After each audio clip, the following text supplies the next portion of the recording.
A seminar is the highest leverage marketing event an insurance agent can run. One night, one room, 20 to 40 prospects, and a setup where you're the trusted voice in front of a captive audience. Done right, a single seminar produces more booked appointments than 3 weeks of cold outreach. This video covers how to plan one that actually fills the room: format, compliance, venue, date, time. The decisions you make before the first invitation goes out determine whether you're presenting to a packed house or to 6 people and an empty buffet table.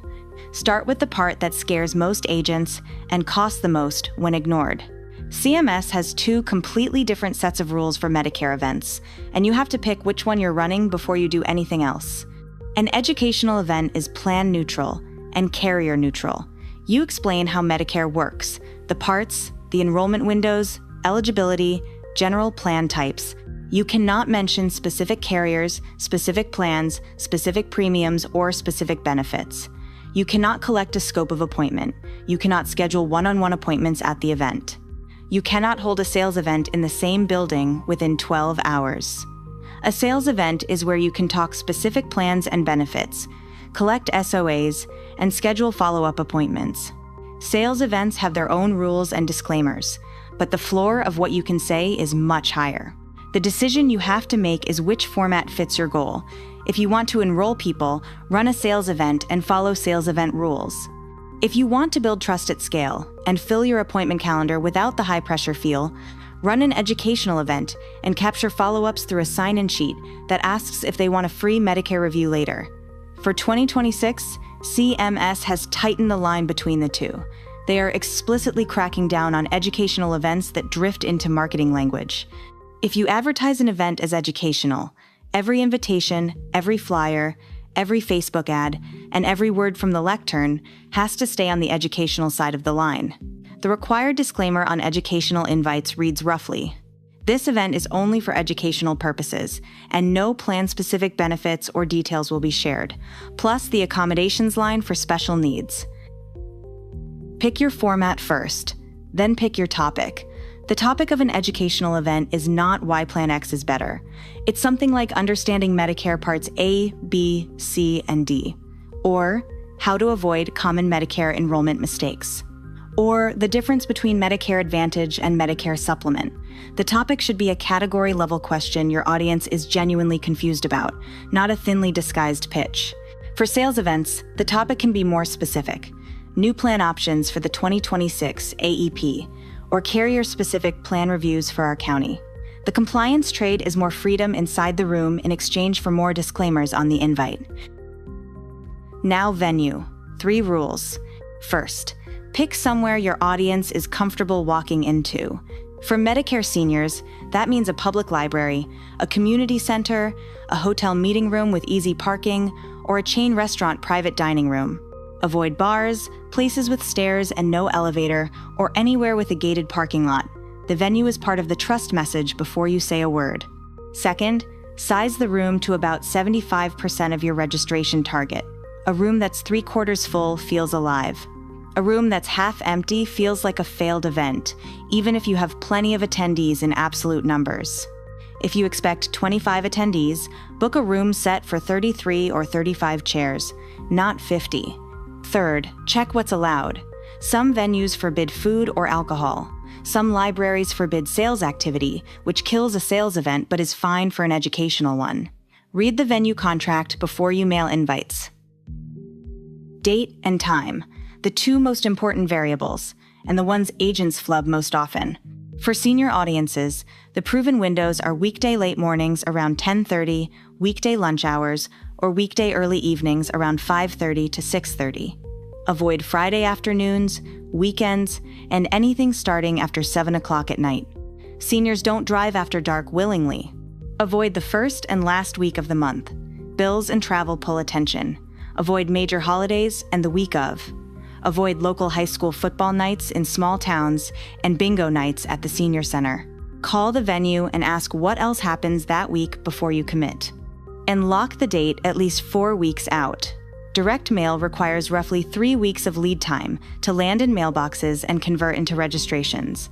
If you book the room 2 weeks out, You're already behind on attendance before the first invite hits the mail. Now the part that determines whether the room fills.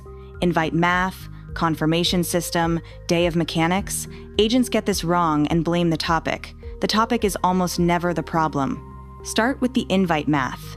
Direct mail to a targeted Medicare-eligible list is still the most reliable seminar fill channel. Industry response rates run between 1.5% on a clean list to a little over 4% on a hyper-targeted list of agents inside a tight radius. Plan for 2% as your honest baseline. That means if you want 25 registrations, you mail roughly 1,250 pieces. If you want 40 registrations, you mail somewhere around 2,000 pieces. Next layer. Not everyone who registers shows up. The industry standard show rate is 20 to 30%. With an aggressive confirmation system, agents push that to 50 or 60%. Plan your registration target based on which show rate is realistic for your setup. Run the math the right direction. Decide your seat goal. Multiply by your show rate factor to get registrations needed. Multiply registrations by your response rate factor to get pieces mailed. Example, you want 20 seats filled. At a 50% show rate, you need 40 registrations. At a 2% direct mail response, you need 2,000 pieces in the mail. Mail the list in 2 waves. First wave drops 21 days out. Second wave, same piece or a follow-up postcard, drops about 10 days out.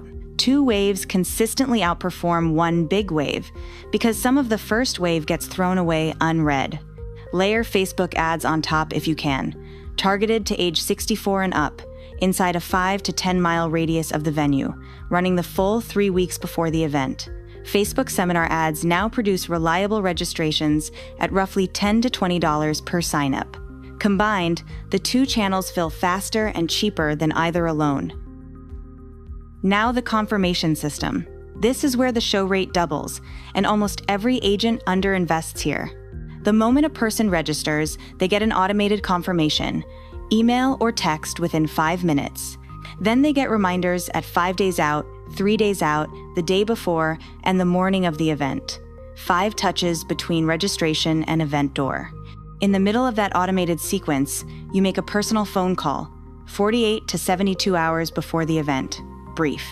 You confirm the registration, ask if they have any specific questions you can be sure to address, and remind them about parking and arrival time. That single call moves the show rate from 30% to 50+. 1 personal call beats 5 automated reminders. Plan 30 to 60 minutes of confirmation calling per 25 registrations. Block it on your calendar the way you block prospecting time. The agents who fill rooms make these calls every seminar. Day of mechanics. The hour before doors open is where small details kill or build the experience. Arrive 90 minutes early. Walk the room. Test the projector, the microphone, the laptop, the clicker, the internet connection. Have backup batteries and a backup laptop adapter. Know exactly which seat you'll stand by when you start. Set the room 3/4 full visually by removing extra chairs. Put name tags and a sign-in sheet at the door. The sign-in sheet captures name, phone, and a tick box asking if they'd like a free, no-obligation Medicare review later. That tick box is your follow-up funnel, and it's compliant for an educational event because the review is requested by the attendee, not pushed by you. Have light refreshments, coffee, water, simple cookies. Skip alcohol unless the venue and your compliance both clearly allow it. The point is hospitality, not a party. Start exactly on time. 5 minutes after the posted start. Not 10, not 15. People who registered and showed up on time deserve respect. Late arrivals can join. End on time too. 45 minutes of content, 15 minutes of question and answer, then a clean close. People who want to talk longer will hang back. Trying to extend the formal portion past the posted end time tanks the show rate of your next event.